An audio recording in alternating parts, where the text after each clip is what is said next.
ആദരവായ പ്രവാചകൻ നബി മുഹമ്മദ് മുസ്തഫ സല്ലല്ലാഹു അലൈഹി വസല്ലം. അങ്ങനെ ആയാൽ ഹബീബായ നബി സല്ലല്ലാഹു അലൈഹി വസല്ലം പറഞ്ഞു, മായിസേ അല്ല, അങ്ങനെ അല്ല മായിസേ, അങ്ങനെയല്ല, നീ വ്യഭിചരിച്ചിട്ടില്ല. വ്യഭിചരിച്ചു നബിയെ, വ്യഭിചരിച്ചു. കോടതിയുടെ ആനുകൂല്യം വേണ്ട, വക്കീലിനെ കൊണ്ട് കള്ളം പറയിപ്പിച്ചില്ല, സാക്ഷിയെ സ്വാധീനിപ്പിച്ചില്ല, എല്ലാം നടക്കും. പക്ഷേ പേടിച്ചതാരെയാ? അള്ളാഹുവിനെയാണ്. ഇവിടെയൊക്കെ രക്ഷപ്പെട്ടാലും ഞാൻ അള്ളാഹുടെ മുമ്പിൽ പോയി നിൽക്കണ്ടേ? ഒരു സ്വാധീനത്തിനും വഴങ്ങാത്തൊരു ജഡ്ജിയല്ലേ. അവിടുത്തെ സാക്ഷികളെ വിലക്കെടുക്കാൻ കഴിയില്ലല്ലോ. ഇവിടുത്തെ സാക്ഷിയാരാ?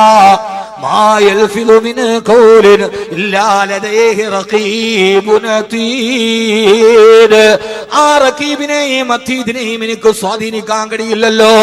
എന്റെ ഇടത്തെ ചുമലിലും വലത്തെ ചുമലിലും ഇരുന്ന എന്നെ റഖീബിനെയും അതീദിനെയും എനിക്ക് സ്വാധീനിക്കാൻ കഴിയില്ലല്ലോ. ഇവിടെയാണ് മാനസാന്തരത്തിന്റെ ജീവിത വിശുദ്ധിയുടെ പുതിയ പാഠങ്ങൾ തുന്നിച്ചേർക്കാൻ ലോക ചരിത്രത്തിന് മാതൃകയായി വന്നത് മാനായ മായിസ് റളിയല്ലാഹു അൻഹു. ഹബീബായ നബി തങ്ങൾ ആ വിശാലമായ മണൽപ്പരപ്പിലേക്ക് മായിസ് റളിയല്ലാഹു തആലാവിനെ ഇറക്കി നിർത്തി. സഹാബത്ത് കല്ലുകൾ എറിയാൻ തുടങ്ങി. ഇന്നും മസ്ജിദുൻ നബവിയുടെ വലതുഭാഗത്ത് ആ മരുഭൂമി ഇപ്പോഴും നിങ്ങൾക്ക് കാണാം. അവിടുത്തെ മണൽപ്പരപ്പുകൾക്ക് പറയാൻ രക്തത്തിന്റെ കലയുള്ള, രക്തത്തിന്റെ മണമുള്ള ഒരു കഥയുണ്ട്. മായിസ് റളിയല്ലാഹു അൻഹുവിന്റെ ശരീരത്തിലേക്ക് നാല് ഭാഗത്ത് നിന്ന് അനുയായികളുടെ കയ്യിൽ നിന്ന് കൂർത്തുമൂത്ത കരിങ്കല്ലുകൾ മായിസ് റളിയല്ലാഹു അൻഹുവിന്റെ ശരീരത്തിലേക്ക് പാഞ്ഞു വരികയാ. ആ കരിങ്കല്ലുകൾ തന്റെ ശരീരത്തിലേക്ക് പതിക്കുമ്പോ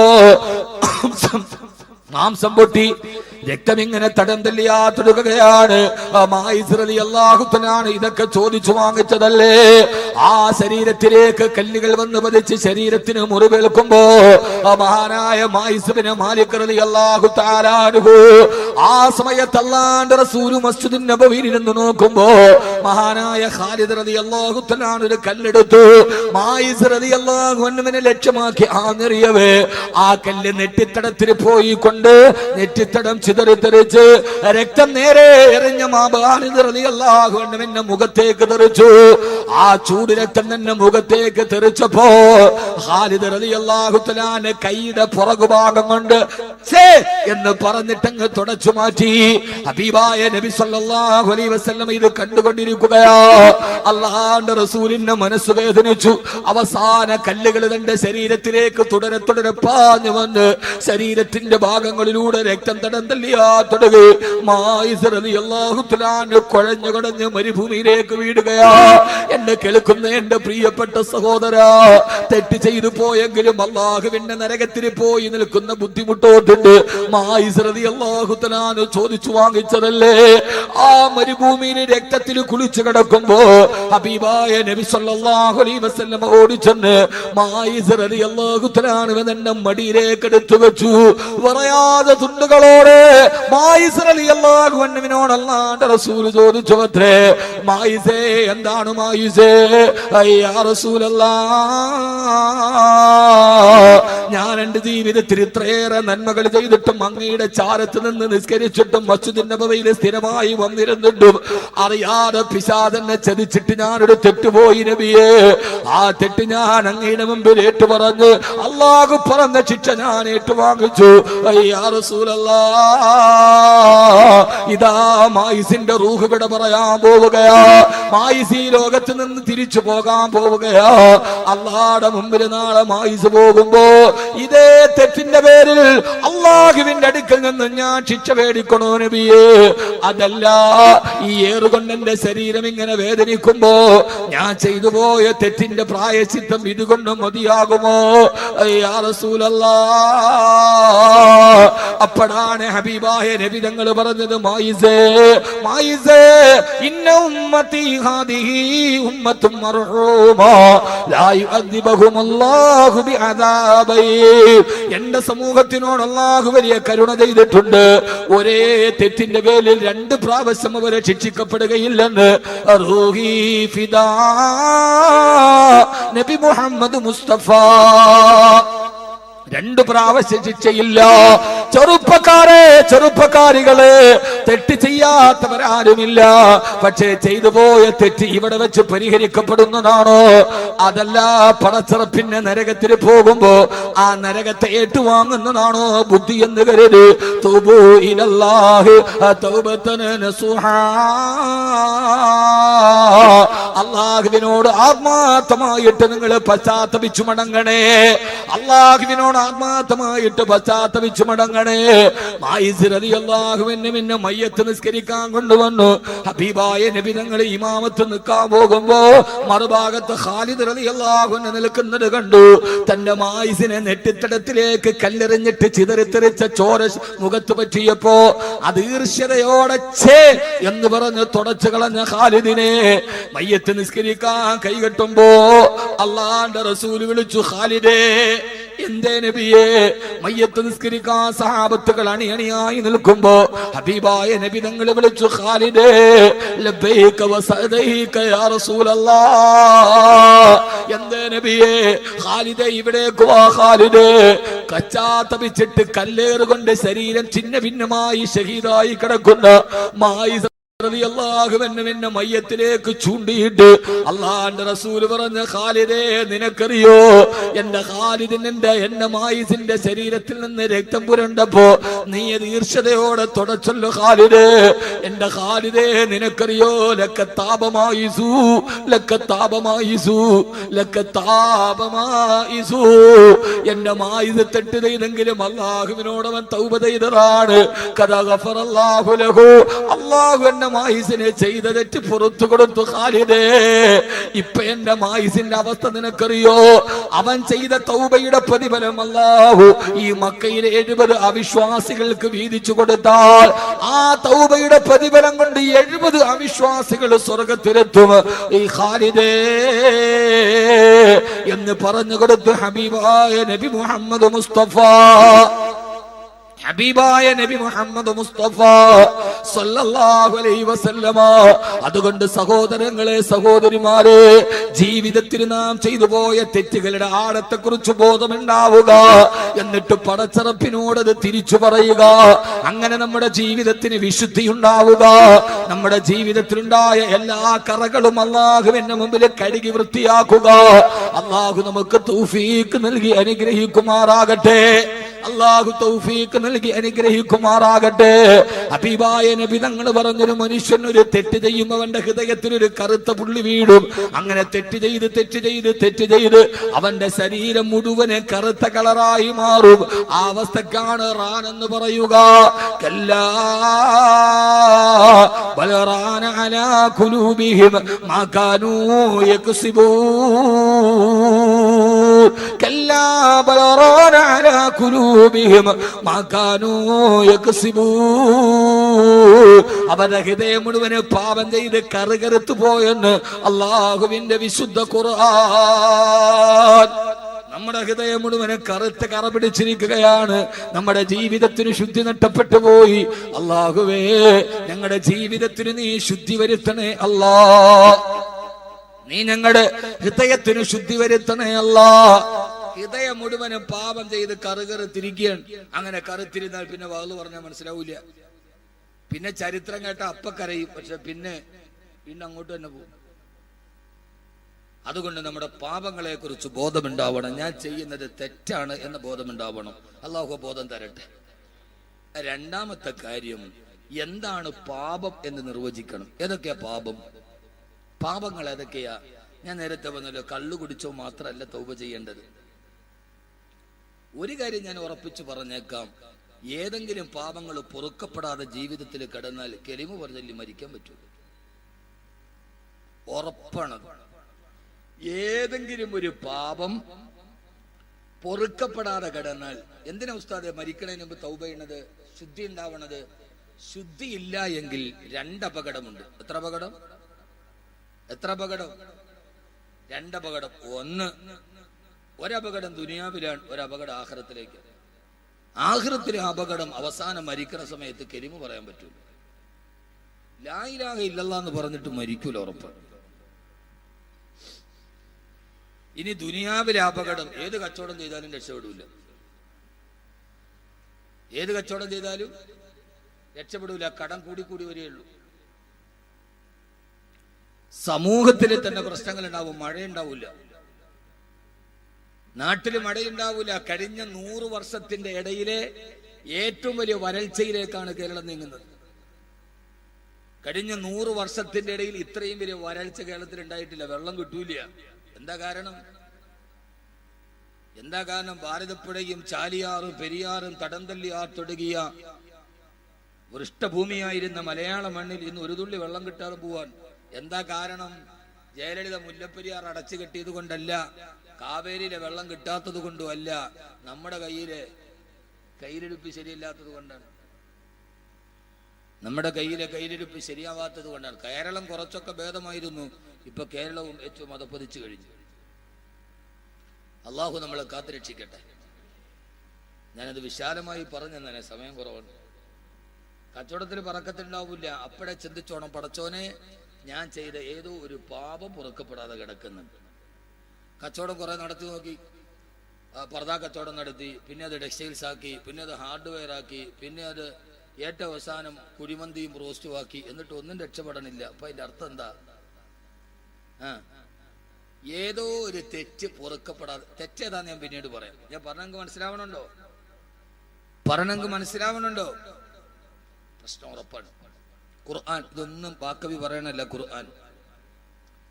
മഹാനായ ഹസൻ ബസ്രി റളിയല്ലാഹു തആല ഒരു ദിവസം സദസ്സിലിരിക്കുമ്പോ ഒരാൾ വന്നിട്ട് പറഞ്ഞു, മഹാനവറുകളെ, കച്ചവടം ചെയ്തിട്ട് കടം മാത്രമേ ഉള്ളൂ, ഈ കടം വീടാൻ എന്തെങ്കിലും ഒരു ദിക്ർ പറഞ്ഞു തരണം. അപ്പൊ തങ്ങളുടെ അടുത്ത് പോയിട്ടുള്ളൂ, തങ്ങളെ ആകെ പ്രശ്നമാണ്, ബുദ്ധിമുട്ടാണ്, എന്തെങ്കിലും ഒരു ദിക്ർ പറഞ്ഞു തരും. അപ്പൊ തങ്ങന്മാരൊക്കെ നമുക്കൊരു ദിക്ർ ഉസ്താദ്മാര് പറഞ്ഞു തരും. അതേപോലെ മഹാനായ ഹസൻ ബസ്രി റളിയല്ലാഹുവിന്റെ അടുക്കൽ പോയിട്ട് ഒരാൾ പറഞ്ഞു, മഹാനവറുകളെ, ജീവിതത്തിൽ വല്ലാത്ത കടമാണ്, പ്രയാസമാണ്, അത് മാറാൻ ഒരു ദിക്ർ പറഞ്ഞു തരും. മഹാനവറുകൾ പറഞ്ഞു, ഫഖുൽ അസ്തഗ്ഫിറുല്ലാഹ്, നീ ധാരാളമായിട്ട് അസ്തഗ്ഫിറുല്ലാഹൽ അദീം പറഞ്ഞോളി, ഇസ്തിഗ്ഫാർ ചൊല്ലിക്കോളിൻ, പാപങ്ങൾ പൊറുക്കുന്ന ദിക്റാണ് ഇസ്തിഗ്ഫാർ. ശിഷ്യന്മാർ ഇതൊക്കെ കണ്ടുകൊണ്ട് നിൽക്കാൻ കുറെ കഴിഞ്ഞപ്പോ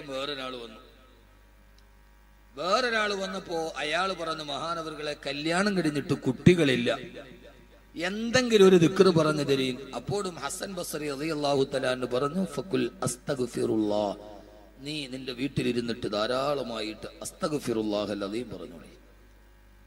അയാളും പോയി.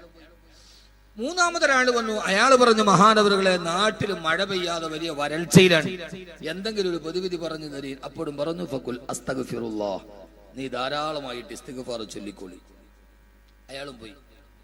അപ്പൊ ഇത് കണ്ട ശിഷ്യന്മാർ ചോദിച്ചു, ഉസ്താദേ, 3 പേര് വന്നിട്ട് 3 രോഗമാണ് പറഞ്ഞത്, കൊടുത്ത മരുന്ന് ഒറ്റ മരുന്നാണ്, ഇത് നമ്മുടെ ഗവൺമെന്റ് ആശുപത്രിയിലെ മരുന്നുമാരോ ആയിപ്പോയല്ലോ എന്ന് ചോദിച്ചു. നമ്മുടെ നാട്ടിലെ താലൂക്ക് ഗവൺമെന്റ് ആശുപത്രി പോയാൽ ഏത് രോഗം പറഞ്ഞാലും ഒരു ചുമന്ന കുപ്പിയിൽ ഒരു ചുമന്ന മരുന്നുണ്ടത് വരും, എല്ലാം കുല്ലു ശിഫ. ഏത് ഗവൺമെന്റ് ആശുപത്രി പോയെങ്കിലും ഒരു ചുമന്ന മരുന്നാണ്.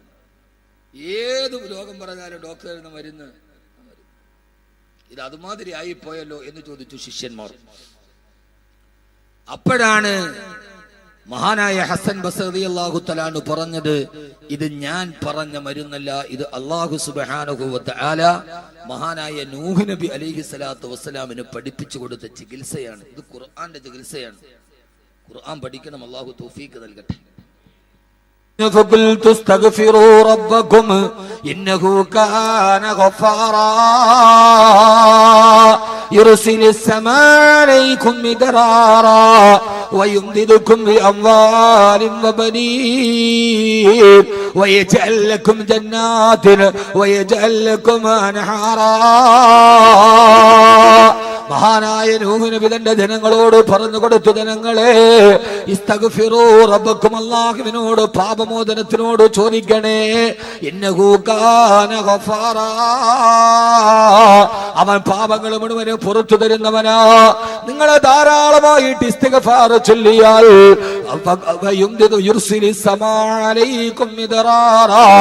ആകാശലോകത്ത് അല്ലാഹു നിങ്ങൾക്ക് മഴ വർഷിപ്പിച്ചു തരും. രണ്ടാമത് അല്ലാഹു നിങ്ങളെ സമ്പത്ത് നൽകി സഹായിക്കും, നിങ്ങളുടെ കടങ്ങൾ മാറും. 3 വബനീന, നിങ്ങൾക്ക് അല്ലാഹു സന്താനങ്ങളെ തരുമെന്ന് അല്ലാഹുവിന്റെ വിശുദ്ധ ഖുർആൻ. അപ്പോ ഓരോ സഹോദരങ്ങളോട് സഹോദരിമാരോട് കച്ചവടത്തിന് ബുദ്ധിമുട്ടുണ്ടോ, നാട്ടിൽ മഴയില്ലാതുണ്ടോ, മക്കളെ കിട്ടാതിരിക്കുന്നുണ്ടോ, ആദ്യം ചിന്തിക്കേണ്ടത് ഞാൻ ചെയ്ത ഏതോ ഒരു പാപം അല്ലാഹു പുറത്തു തന്നിട്ടില്ല, ആ പാപം പൊറുക്കപ്പെടാത്തത് കൊണ്ടാണ് ജീവിതത്തിന് ബറക്കത്തില്ലാത്തത്. അപ്പൊ പറയും ഞാൻ വ്യഭിചരിച്ചിട്ടില്ല, ഞാൻ കള്ളു കുടിച്ചിട്ടില്ല, ഞാൻ പലിശ മേടിച്ചിട്ടില്ല, ഞാൻ കൊലപാതകം ചെയ്തിട്ടില്ല. അത് മാത്രമല്ല പാപമുള്ളത്. മഹാനായ അൽഖമാ റളിയല്ലാഹു തആല അൻഹു അല്ലാഹുവിന്റെ റസൂലിന്റെ സഹാബിയാ, മരിക്കുന്ന നേരത്ത് കലിമ പറയാൻ ശ്രമിച്ചിട്ട് നാവ് കുടഞ്ഞു പോയി. എന്താ കാരണം? ഉമ്മയെ വേദനിപ്പിച്ചിട്ടുണ്ട്, ഉമ്മയെ വേദനിപ്പിച്ചു എന്ന പാപം പൊറുക്കപ്പെടാതെ കിടന്നപ്പോ അൽഖമയ്ക്ക് കലിമ പറയാൻ കഴിഞ്ഞില്ലെന്ന് നബി മുഹമ്മദ് മുസ്തഫ. അപ്പൊ മാതാപിതാക്കളെ വേദനിപ്പിച്ചിട്ടുണ്ടോ, പാപമാണ്, പൊറുക്കപ്പെടണം. മനസ്സിലാകുന്നുണ്ടോ? മനസ്സിലാകുന്നുണ്ടോ? എന്ത് ഈ പാപം പൊറുക്കപ്പെടണമെന്ന് തന്നെ വാപ്പാനും ഉമ്മാനെയും വേദനിപ്പിച്ചിട്ടുണ്ട്, പാപം പൊറുക്കപ്പെടാതെ കിടക്കുന്നുണ്ട്. മാതാപിതാക്കളെ വേദനിപ്പിക്കരുത്. പത്തനംതിട്ട ജില്ലയിലെ അടൂർ നഗരത്തില് രാവിലെ മരം കോച്ചു പോലീസുകാര് സ്റ്റേഷനിൽ കൊണ്ടുപോയി. അമ്മയുടെ മക്കളെ വിളിച്ചു വരുത്തി. 8 മക്കളുണ്ടത്രേ. ആ മക്കള് സാധാരണക്കാരനല്ല, പെട്ടിക്കച്ചവടക്കാരനല്ല. ഒരാൾ ഉന്നത വിദ്യാഭ്യാസ വകുപ്പിലെ ജോലിക്കാരനാണ്. ഞാൻ ചിരിച്ചുപോയി. ഉന്നത വിദ്യാഭ്യാസ വകുപ്പ്. മറ്റൊരാള് കൃഷി ഡയറക്ടറാണ്. ഏറ്റവും നല്ല സാലറി വാങ്ങുന്ന ഗവൺമെന്റ് ജോലി വാങ്ങിച്ചു കൊടുത്ത ആ 8 മക്കളും ഒരേ സ്വരത്തിൽ പറഞ്ഞു, ഞങ്ങളുടെ അമ്മയെ ഞങ്ങൾക്ക് വേണ്ട. തെരുവിൽ കിടന്നിട്ട് വിറങ്ങലിച്ച് കിടക്കുന്ന അമ്മ. ആ പോലീസ് ഉദ്യോഗം ചോദിച്ചു, അത്ര അമ്മേ 8 മക്കളും ഒരേപോലെ വേണ്ടെന്ന് പറയാൻ നിങ്ങൾ എന്ത് തെറ്റാണ് മക്കളോട് ചെയ്തതെന്ന് ചോദിച്ചപ്പോ അമ്മ പറഞ്ഞ മറുപടി, സാറേ ഒരൊറ്റ തെറ്റേ ഞാൻ ചെയ്തിട്ടുള്ളൂ, അത് മറ്റൊന്നുമല്ല. 8 പ്രാവശ്യം മരണത്തിന്റെ വേദന സഹിച്ച് ഞാൻ ഈ 8 പേരെ പെറ്റൂന്നല്ലാതെ തെറ്റുപോലും ഞാൻ ചെയ്തിട്ടില്ലെന്ന് കേരളത്തിന്റെ അമ്മ മറുപടി പറഞ്ഞു അത്രേ. ഈ കാലഘട്ടത്തിലാണ് ഞാൻ വാള് പറയുന്നത്. മാതാപിതാക്കളുടെ മനസ്സിനെ അകാരണമായി വേദനിപ്പിച്ചിട്ടുണ്ടോ? വല്ലാഹി നീ എത്ര പൊന്തിയാലും മരിക്കുന്ന സമയത്ത് കലിമ പറയാൻ കഴിയില്ല. ആ പാപം പൊറുക്കപ്പെടാതെ കടന്നെങ്കിൽ ഹബീബായ നബി മുഹമ്മദ് മുസ്തഫ സല്ലല്ലാഹു അലൈഹി വസല്ലമ ഭർത്താവിന്റെ മനസ്സ് വേദനിപ്പിച്ചിട്ടുണ്ടോ? ഭർത്താവ് അറിയാതെ വേറൊരു പെണ്ണുമായി ആണുമായി ബന്ധമുണ്ടോ? ഭാര്യ അറിയാതെ വേറൊരു പെണ്ണുമായി ബന്ധമുണ്ടോ? ഇത് പൊറുക്കപ്പെടണം. ഇതൊക്കെ പാപമാണ്. ഭർത്താവ് അറിഞ്ഞിട്ടില്ല, എന്നാൽ വേറൊരാളുമായിട്ട് ബന്ധമുണ്ട്, അതറിഞ്ഞ ഭർത്താവിന്റെ മനസ്സിന് വേദന ഉണ്ടാവൂലേ? നിങ്ങൾ കൈകൊട്ടിച്ചിരിക്കുവോ? എന്ത് മനസ്സിലാവും? ഭർത്താവ് ഗൾഫിലാണ്, അല്ലെ ഭർത്താവ് ഇല്ല. നാട്ടിൽ വന്നപ്പോ ആളുകൾ പറഞ്ഞു ഭാര്യയെ കുറിച്ച്. അത് കേട്ടിട്ട് ഭർത്താവിന്റെ മനസ്സിന് വേദന ഉണ്ടായി. അത് പൊറുക്കപ്പെടണം പെങ്ങന്മാരെ. അത് പൊറുക്കപ്പെട്ടില്ലെങ്കിൽ വിഷയമാണ്. ഭർത്താവിന്റെ മനസ്സിനൊരു വേദന ഉണ്ടായാൽ ആ വേദന നമ്മൾ മാറ്റണം. ഒരിക്കൽ ഹബീബായ നബി മുഹമ്മദ് മുസ്തഫ, ഉറക്കെ പറയുന്ന ആദരവായ പ്രവാചകൻ നബി മുഹമ്മദ് മുസ്തഫ സല്ലല്ലാഹു അലൈഹി വസല്ലമ, അള്ളാഹുവിന്റെ റസൂലിന്റെ മനസ്സ് വേദനിച്ചു. ആയിഷ ബീവി പൊട്ടിക്കരഞ്ഞു. തന്റെ ഭർത്താവ് പൊരുത്തപ്പെട്ടു കൊടുക്കുന്നവർ ചരിത്രൻ. ഒരിക്കൽ ഹബീബായ റസൂലുള്ളാഹി സ്വല്ലല്ലാഹു അലൈഹി വസല്ലമയ്ക്ക് ഏറ്റവും ഇഷ്ടം ആയിഷ ബീവിയോടാണ്. എപ്പോഴും സഞ്ചരിക്കുന്ന ആയിഷ ബീവിയുടെ ഒട്ടകക്കെട്ടിലാണ് ഏറ്റവും കൂടുതൽ സമയം ചെലവഴിക്കുന്നത് ആയിഷ ബീവിയുടെ കൂടെയാണ്. എന്തുകൊണ്ട് അങ്ങനെ ചെലവഴിക്കാൻ കാരണം?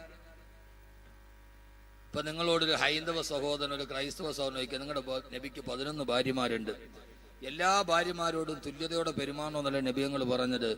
എന്നിട്ടും ഏറ്റവും കൂടുതൽ ചെലവഴിച്ചത് ആരുടെ കൂടെയാണ്?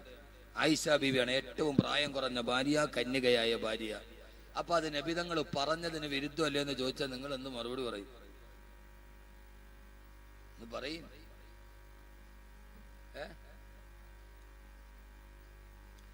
ആ പഠിപ്പിച്ചതിന് വിരുദ്ധമല്ലേ എന്ന് പറഞ്ഞാൽ നിങ്ങൾ എന്ത് മറുപടി പറയും?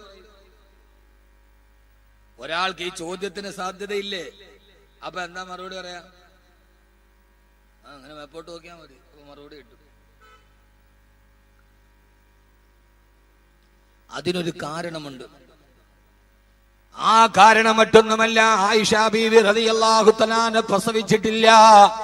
ബാക്കിയുള്ള ഭാര്യമാർക്ക് കഥ പറയാനും സങ്കടം വരുമ്പോൾ ആശ്വസിപ്പിക്കാനും അവരുടെ ജീവിതത്തിൽ താങ്ങായി തണലായി അവർക്ക് അവരുടെ മക്കളുണ്ട്. പക്ഷെ ആയിഷ ബീവിക്ക് മക്കളില്ല. ആശ്വസിപ്പിക്കാനും കഥ പറയാനും അല്ലാഹുവിന്റെ റസൂല് മാത്രമേ ഉള്ളൂ. ആ ഒരൊറ്റ കാരണം കൊണ്ടാണ് ഹബീബായ നബി തങ്ങൾ ആയിഷ ബീവിയുടെ കൂടെ സമയം കൂടുതൽ ചെലവഴിച്ചത്. ബാക്കിയുള്ളവർക്ക് മക്കളുണ്ട്, ആയിഷ ബീവിക്ക് മക്കളില്ല. അപ്പൊ എല്ലാത്തിനും ആരേ ഉള്ളൂ? ഞാനേ ഉള്ളൂ. അതുകൊണ്ടാണ് അവിടെ പോയത്, തമാശ പറഞ്ഞത്, മടിയിലെ തല വെച്ച് കിടന്നത്, ഓട്ട മത്സരം നടന്നത്. മദീനയിൽ പോയാൽ ഒരു പള്ളി കാണാം, മസ്ജിദ് സബക്. ആ പള്ളിയുടെ പേര് മസ്ജിദ് സബക് എന്നാണ്. മത്സരം നടന്ന പള്ളി. എന്ത് മത്സരം? ISL നടന്ന എന്ത് മത്സരം? കേരള ബ്ലാസ്റ്റേഴ്സും അത്ലറ്റിക്കോട് ഈ കൊൽക്കട്ടയും തമ്മിൽ ഫൈനൽ നടന്ന സ്ഥലമല്ല. അവിടെ ഒരു പള്ളിയുണ്ട്, മസ്ജിദ് സബക്.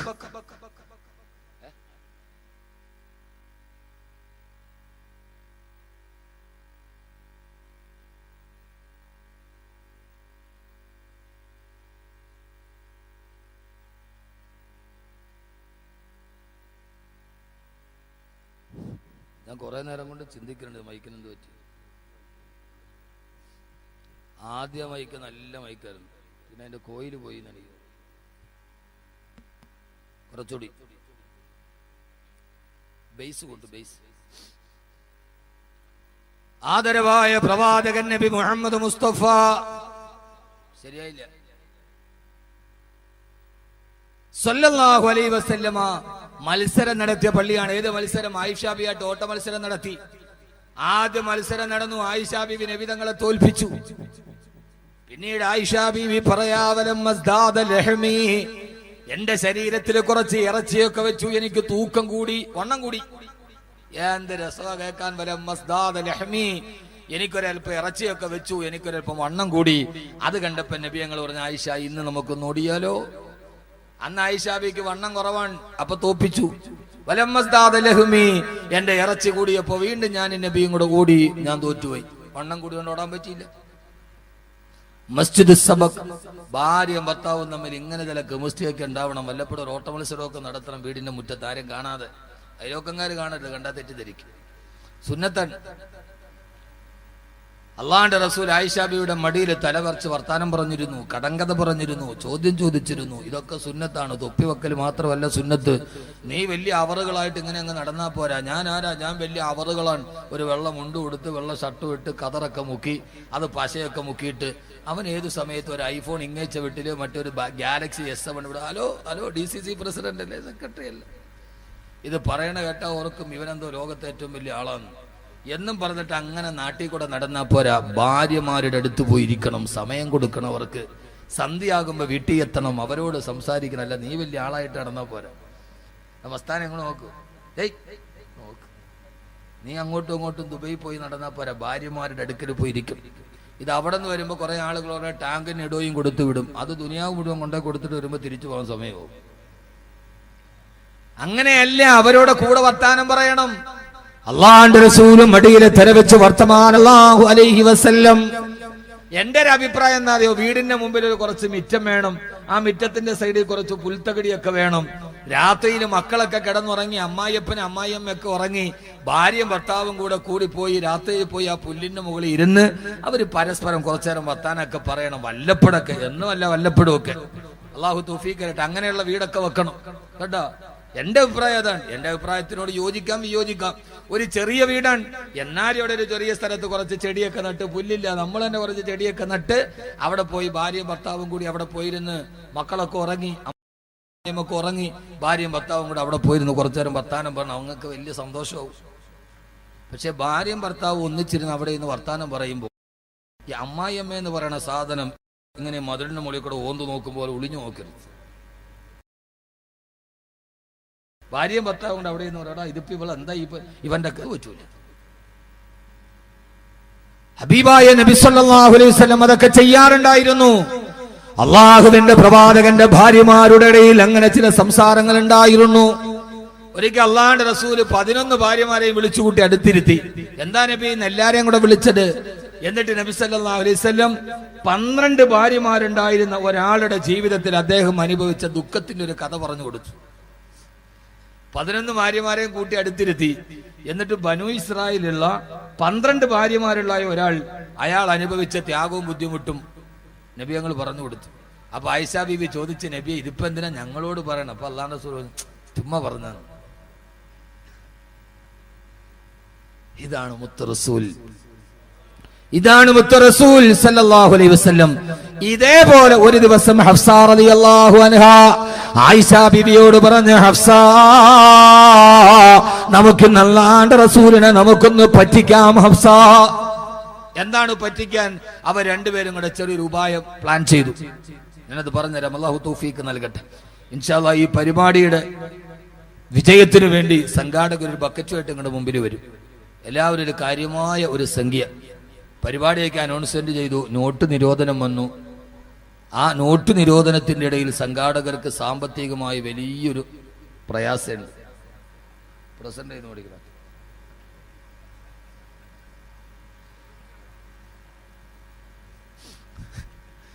എന്നിട്ട് പ്രസിഡന്റിയുടെ ആദ്യം ബിസ്മില്ലാഹ് ഉദ്ഘാടനം ചെയ്യാം.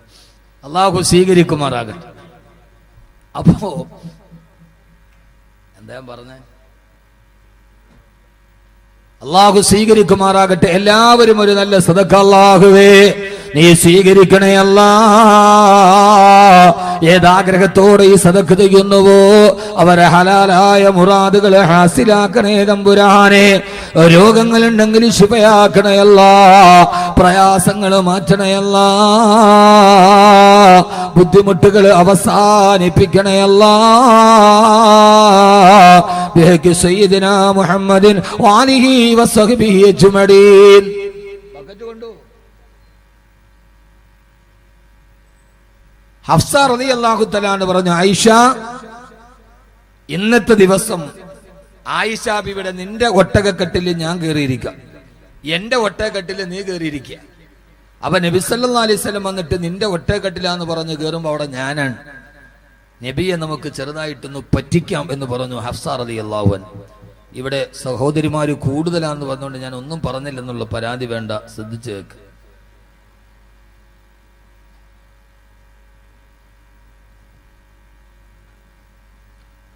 അങ്ങനെ മഹദിയായ ഹഫ്സ റളിയല്ലാഹു അൻഹ ആയിഷ ബീവിയുടെ ഒട്ടകക്കെട്ടിൽ കയറി. മഹാനായ നബി സല്ലല്ലാഹു അലൈഹി വസല്ലമ യാത്ര പോവാൻ ആയിഷ ബീവിയുടെ കട്ടിലോട്ട് കയറിയപ്പോ ഫൈദാ ഹിയ ബിഹഫ്സ, അവിടെ മഹദിയായ ഹഫ്സ ബീവി ഇരിക്കുകയാ. ഹഫ്സ റളിയല്ലാഹു തആല സലാം പറഞ്ഞു. അല്ലാഹുവിന്റെ റസൂൽ മനസ്സിലായി അവർ തന്നെ കബളിപ്പിച്ചതാണ്. പിന്നെ ഹബീബായ നബി തങ്ങളൊന്നും മിണ്ടിയില്ല. യാത്ര തുടർന്ന് രാത്രിയായപ്പോ ആ യാത്രയ്ക്ക് വേണ്ടി മരുഭൂമിയിൽ തമ്പടിച്ചു. ആയിഷ റളിയല്ലാഹു തആല വേറൊരു ഒട്ടകക്കെട്ടിലിരിക്കുന്നുണ്ട്. മഹദി അവറുകൾ രാവിലെ ഉറക്കമെഴുന്നേറ്റപ്പോ ഹബീബായ നബി തങ്ങൾ ഉറക്കത്തിൽ എഴുന്നേറ്റ് വരുമ്പോ അല്ലാഹുവിന്റെ റസൂലിനെ ഒന്ന് കളിയാക്കാൻ ഹബീബായ നബിയുടെ നേരെ നോക്കിയിട്ട് ഹബീബായ നബി തങ്ങൾ എഴുന്നേൽക്കുകയാണ്. ആയിഷ ബീവി എഴുന്നേറ്റ് പോയി അല്ലാഹുവിന്റെ റസൂലിന്റെ മുമ്പിൽ പോയിട്ട് നബിയെ കബളിപ്പിച്ചല്ലോ നബിയെ എന്ന ഒരു ഭാവത്തിൽ തന്നെ മുഖത്തേക്ക് നോക്കുമ്പോ അല്ലാഹുവിന്റെ റസൂലിന്റെ മുഖത്ത് വല്ലാത്ത വിഷാദഭാവമാ. അല്ലാഹുവിന്റെ റസൂലിന്റെ മുഖത്ത് വല്ലാത്ത ദുഃഖമുണ്ട്. ആയിഷ ബീവി റളിയല്ലാഹു തആലയ്ക്ക് സങ്കടമായി. അതേവരെയുള്ള കളിതമാശ മാറി, അതേവരെയുള്ള വിനോദം മാറി. തന്റെ പ്രിയപ്പെട്ട ഭർത്താവായ ഹബീബായ നബി തങ്ങളുടെ മുഖത്ത് വല്ലാത്ത ദുഃഖത്തിന്റെ കാളിമ കണ്ടപ്പോ ആയിഷ ബീവി സങ്കടപ്പെട്ടു പോയി. അല്ലാ, ഇന്നലെ ഞാൻ കാണിച്ച ഒരു കുസൃതി കാരണത്താൽ എന്റെ ഭർത്താവിന്റെ മനസ്സിന് വിഷമമില്ല എന്നുള്ള ബോധ്യം വന്നപ്പോ ആയിഷ ബീവിക്ക് തെറ്റ് മനസ്സിലായി. ഇദ്ഖർ പുൽക്കൂട്ടങ്ങൾ നിറഞ്ഞു നിൽക്കുന്ന പുൽക്കൂട്ടത്തിന്റെ ഇടയിലേക്ക് തന്റെ കാലുകൾ ഇറക്കി വെച്ചിട്ട് ആയിഷ ബീവി പൊട്ടിക്കരഞ്ഞുകൊണ്ട് പറഞ്ഞു, അത്രേ അല്ലാഹുവേ, ആയിഷ ചെയ്ത ഒരു കുസൃതി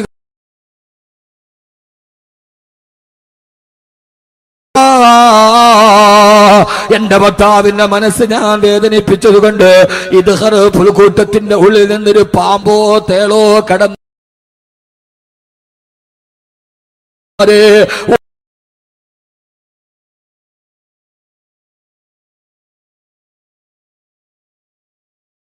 വേദന കാരണക്കാരിയായപ്പോ ആ പ്രിയപ്പെട്ട ഭർത്താവിന്റെ ദുഃഖമോത്ത് പൊട്ടിക്കരഞ്ഞ ആയിഷ ബീവി അവസാനം കുറച്ചു നേരം തോളിലൊരു ഘട്ടം കണ്ട് തിരിഞ്ഞു നോക്കുമ്പോ അള്ളാന്റെ റസൂലാണ് ആയിഷ എഴുന്നേക്കുമോളെ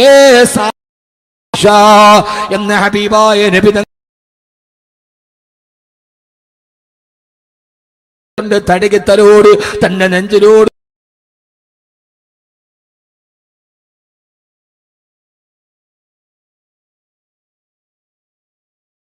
ആയിഷ റളിയല്ലാഹു അൻഹയെ പോലെ സമയത്തിന്റെ പരിമിതി കൊണ്ട് ഞാൻ ഓർമ്മിപ്പിക്കട്ടെ, നമ്മൾ ഈ ചെയ്യുന്ന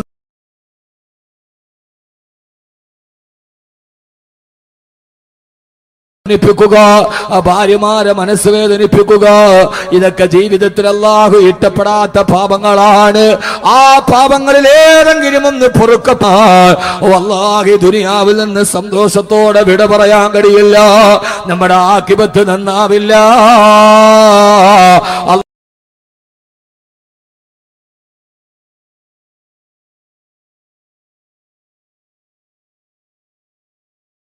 നമ്മുടെ ആഖിബത്തിന് തടസ്സമായി നിൽക്കുന്ന, നമ്മുടെ ആഖിബത്ത് നന്നാവാ തടസ്സമായി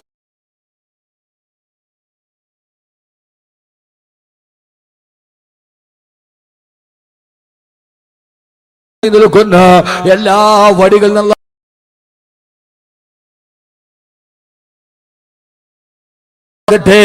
അതുകൊണ്ട് എന്റെ പ്രിയപ്പെട്ട ോട് സഹോദരിമാരോട് ഈ വിഷയത്തിന്റെ പരിസമാപ്തി കുറിച്ചുകൊണ്ട് ഈ വിനീതന് പറയാനുള്ളത്, തെറ്റ് ചെയ്യാത്തവര് വളരെ കുറവാ. ആ തെറ്റുകളൊക്കെ തെറ്റുകളാന്ന് മനസ്സിലാക്കി ഉത്തുലുപുമതാപന് പിന്നെ ദാമത്തി മുക്കിലി